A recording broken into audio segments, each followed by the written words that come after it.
So I'm presenting on a report that I co-authored with my advisor, Dr. Morgan Polikoff, and a fellow graduate student at USC, Russell McFall.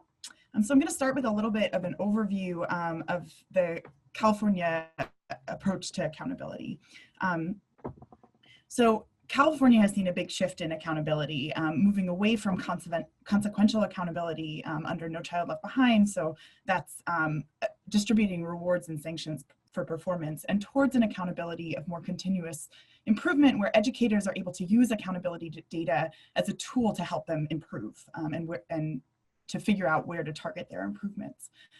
A major part of these accountability changes in California was the introduction of the California Dashboard, which is a website that's intended to provide school performance data across a large number of indicators. So performance levels, suspension levels, college and career readiness levels, et cetera, and also growth on those targets, and also for a more disaggregated group of subgroups in the schools. And with this report, what we did is we looked at some early data that could help us to start to examine how the dashboard accountability system is doing, especially compared to California's previous system. In order to do this, we assessed the dashboard on a number of dimensions relating to what we thought you might want from a public accountability system. So a couple questions that we asked were related to construct validity. So that's to what extent do the performance measures or the information presented on the dashboard adequately capture and depict school quality information that you would care about.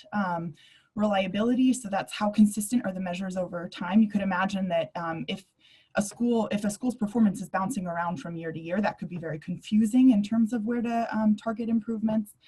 Transparency, so to what extent can parents and educators make sense of the dashboard information.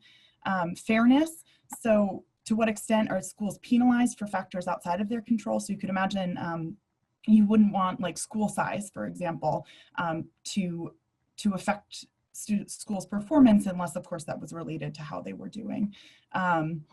And also consequences, so whether the dashboard was having its intended effects of driving improvement in schools. We drew on a number of data sources that other people have mentioned on this call. So we used data from the California dashboard system that we downloaded from the dashboard website.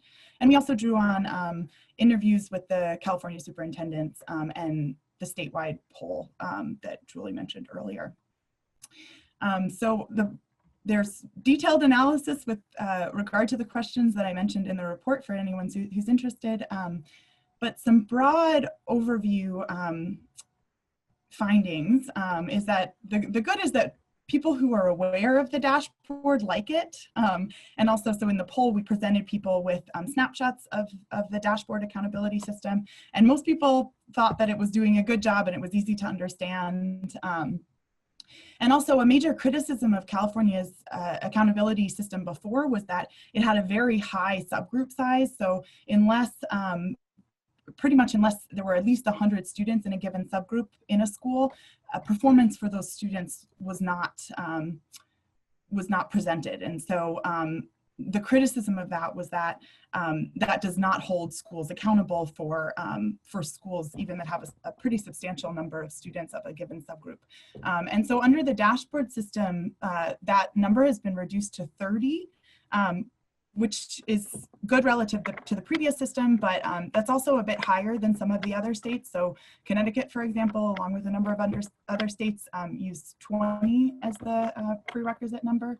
And in terms of areas in need of improvement, even though people who saw the dashboard generally had positive feedback, awareness and use of the dashboard is pretty low, both for voters and parents as well as for superintendents. And also superintendents feel very little pressure to improve from the state.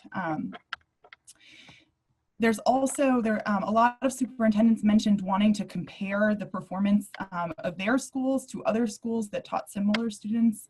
And there's really very little ability to do that on the dashboard.